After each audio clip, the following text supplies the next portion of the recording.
మెట్టై వంగది మానై వంగుద్దా అన్నట్టు అసలు ప్రాబ్లం అంటే వీళ్ళ విరక్తి స్టేజ్. ఇలాంటి తల్లులు అందరూ ఇలా ఉంటానని నేను అనను, కానీ కొంతమంది కొంత పర్సంటేజ్ ఆఫ్ అమ్మాయిలు ఏ ఎక్స్టెంట్ లో ఉన్నారంటే which they also have a criminal psychology. అంటే నార్మల్ గా ఇలా ఉండరు. ఇప్పుడే మనం కట్టుదిట్టడి చేసి ఇప్పుడే దీన్ని కంప్లీట్ గా డిస్ట్రాయ్ చేయకపోతే ఫ్యూచర్ లో ఇది మనకి బంధం అవుతుంది అని చంపేయడానికి కూడా అస్సలు ఆలోచించడానికి వాళ్ళు ఎంత కసాయిగా ఉన్నారు. బేసికల్ గా చెప్పాలంటే మనం పాము ప్రవృత్తి అనుకోవాలి. అన్ని జంతువులు అలా ఉంటాయా అంటే ఉండవు. But yes we have certain animals like that who will destroy their own బిడ్డల కోవకి చెందుతారండి వీళ్ళు. సో ఫ్యూచర్ లో వాళ్ళే వీళ్ళకి ఇబ్బంది కలిగిస్తారు, వీళ్ళ హ్యాపీనెస్ ని నాశనం చేస్తారు అని చాలా క్లియర్ కట్ గా చెప్పారు when I do counselling. Okay, yes doctor. అంటే ఇలాంటి ఎక్స్ట్రీమ్ స్టేజ్ లో ఉన్న వాళ్ళని కౌన్సిల్ చేసి వాళ్ళ మైండ్ సెట్ ని మార్చగలమా? It be very big challenge. అది అంత స్ట్రైట్ ఫార్వర్డ్ కాదు. అండ్ ఉషశ్రీ గారు అడ్వకేట్ గారు చెప్పినట్టు మోస్ట్ ఆఫ్ దీస్ పీపుల్ ఇప్పుడు ఎవరైతే ఈ క్రైమ్స్ చేస్తున్నారో వాళ్ళ బ్యాక్గ్రౌండ్స్ మనం చూస్తే broken families, deserted father, deserted mother, అట్లాంటి బ్యాక్గ్రౌండ్స్ ఉంటాయి. ఆర్ దే దెమ్సెల్వ్స్ ఆర్ ఒక అంటే సమ్ ప్రాపర్ ఫ్యామిలీ సెటప్ లను అయితే పెరిగి ఉండరు చాలా మంది. సో వాళ్ళకి ఒక నార్మ్స్ కానీ అట్లాంటి లేకుండా the kind of grow without any social boundaries లేకుండానే పెరిగిపోతుంటారు. వీళ్ళకి చేయాలి అంటే డెఫినెట్ గా with time, with patience things improve అవుతుంది. Because there is always a psychological disorder attach to it most cases లా. కొన్ని వెరీ రేర్ ప్యాషన్ క్రైమ్స్ లేకపోతే ఇంపల్సివ్ గా చేసిన చాలా మందికి there is a history of psychological problems. కాబట్టి డెఫినెట్ గా వాళ్ళకి చేయవచ్చు, ఇంప్రూవ్మెంట్ చేయవచ్చు. అంటే సమ్ పీపుల్ ఇప్పుడు ఆ ఇంపల్సివ్ గా చేసిన వాళ్ళ గిల్ట్ ఇట్ సెల్ఫ్ వాళ్ళని తినేస్తుంటది. సో అందులో నుంచి బయట తీసుకురావాలి first of all. And the others are obviously వాళ్ళు ఆ క్రిమినల్ బెంట్ తో ఉంటారు అంటే వాళ్ళకి డిఫరెంట్ టైప్. ఎందుకంటే once they have to go through the law, ఆ punishment has its own way of mending things. కాబట్టి దాంతో పాటు డెఫినెట్ గా mental health support even in jails అట్లా ఉన్నది. కాబట్టి they'll be అంటే of some help definitely. Okay. And one more perspective I want to bring here is Harish garu.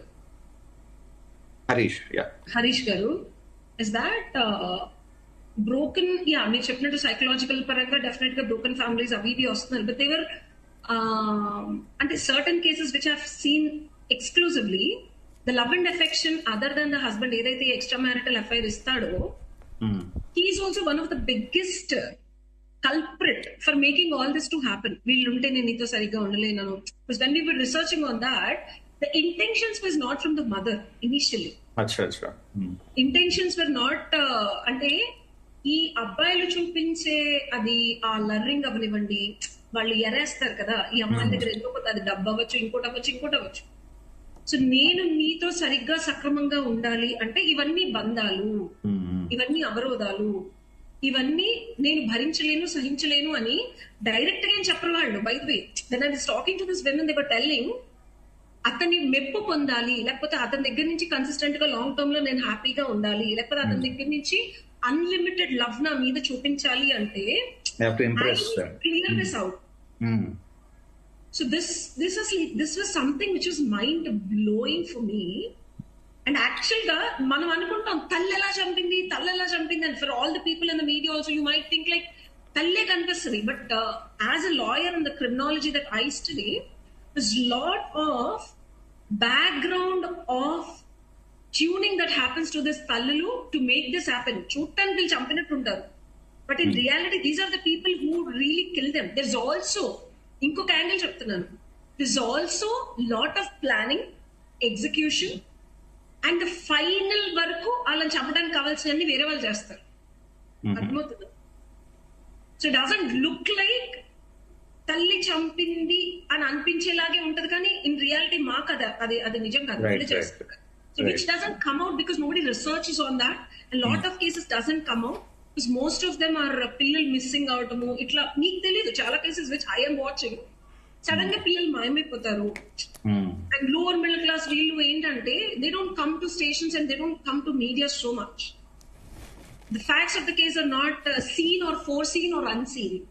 So ఇలాంటి ప్రక్రియల్లో ఆ బిడ్డలకి కూడా కొన్ని ఆస్తులు ఇచ్చి ఉంటారు. ఇంకొక బిగ్గెస్ట్ థింగ్ మీకు తెలియంది తల్లులు ఇలా చేయడానికి, దస్ లాట్ ఆఫ్ ఇప్పుడు సెటిల్మెంట్స్ అయ్యి డివోర్సులు కూడా తీస్తారు ఈ బాయ్ ఫ్రెండ్సే భర్తలతో. వీళ్ళకి ఇవ్వరు డబ్బులు. ఇంకో సినారియోలో ఏంటంటే తల్లులకి ఇవ్వరు, పిల్లలకి ఇస్తారు. The money is on the kids. Right. So when they are no more, అలాంటి సిచ్యువేషన్స్ లోనే చావులు అనేది biggest turn.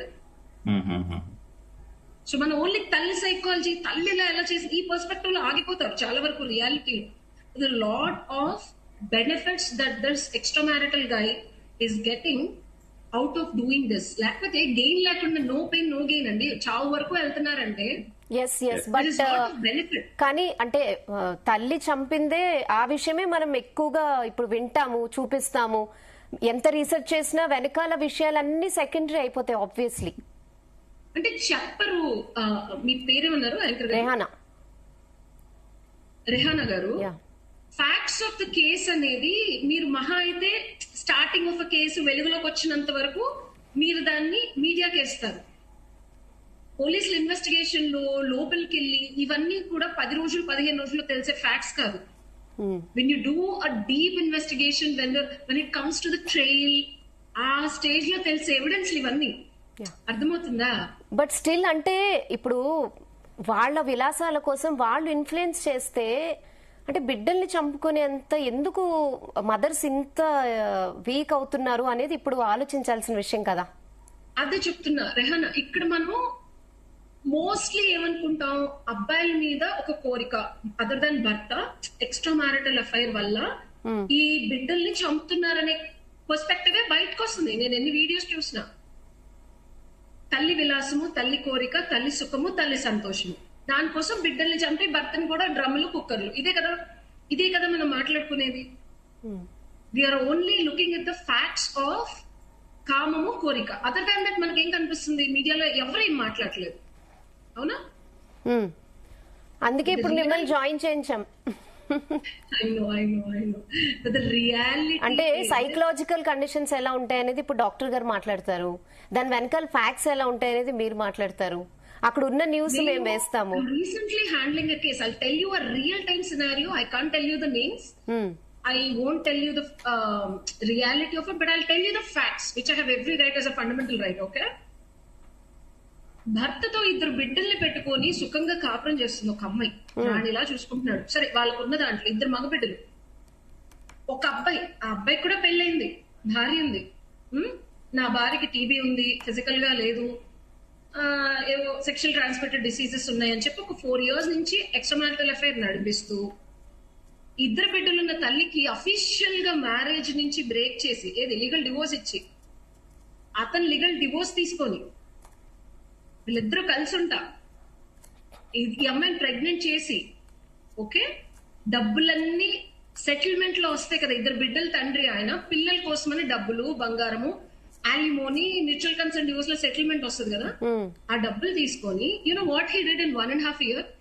When I was looking at all the evidences, ఇప్పుడు నేను నెక్స్ట్ దీని తర్వాత పోలీస్ స్టేషన్ కి వెళ్ళాలి.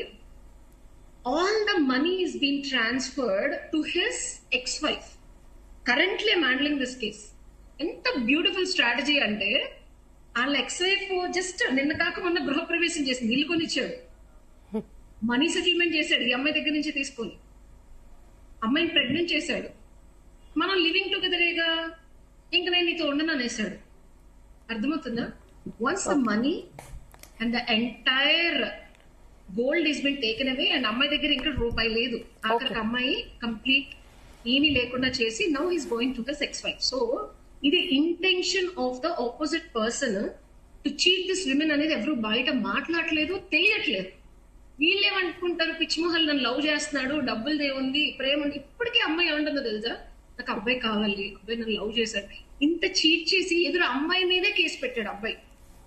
క్రిమినల్ అఫెన్స్ పెడితే తీసుకోరని చెప్పి ఆల్రెడీ అమ్మాయి కంప్లైంట్ చేస్తే వెళ్ళి సైబర్ క్రైమ్ లో క్రిమినల్ అఫెన్స్ పెట్టారు. నేను వెళ్ళి కంప్లీట్ గా మనం సరే కౌంటర్ వేసాం, అది కొట్టేశారు, అది వేరే విషయం. కానీ చూడు ఎంత బ్రూటల్ గా ఉన్నారు అబ్బాయిలు.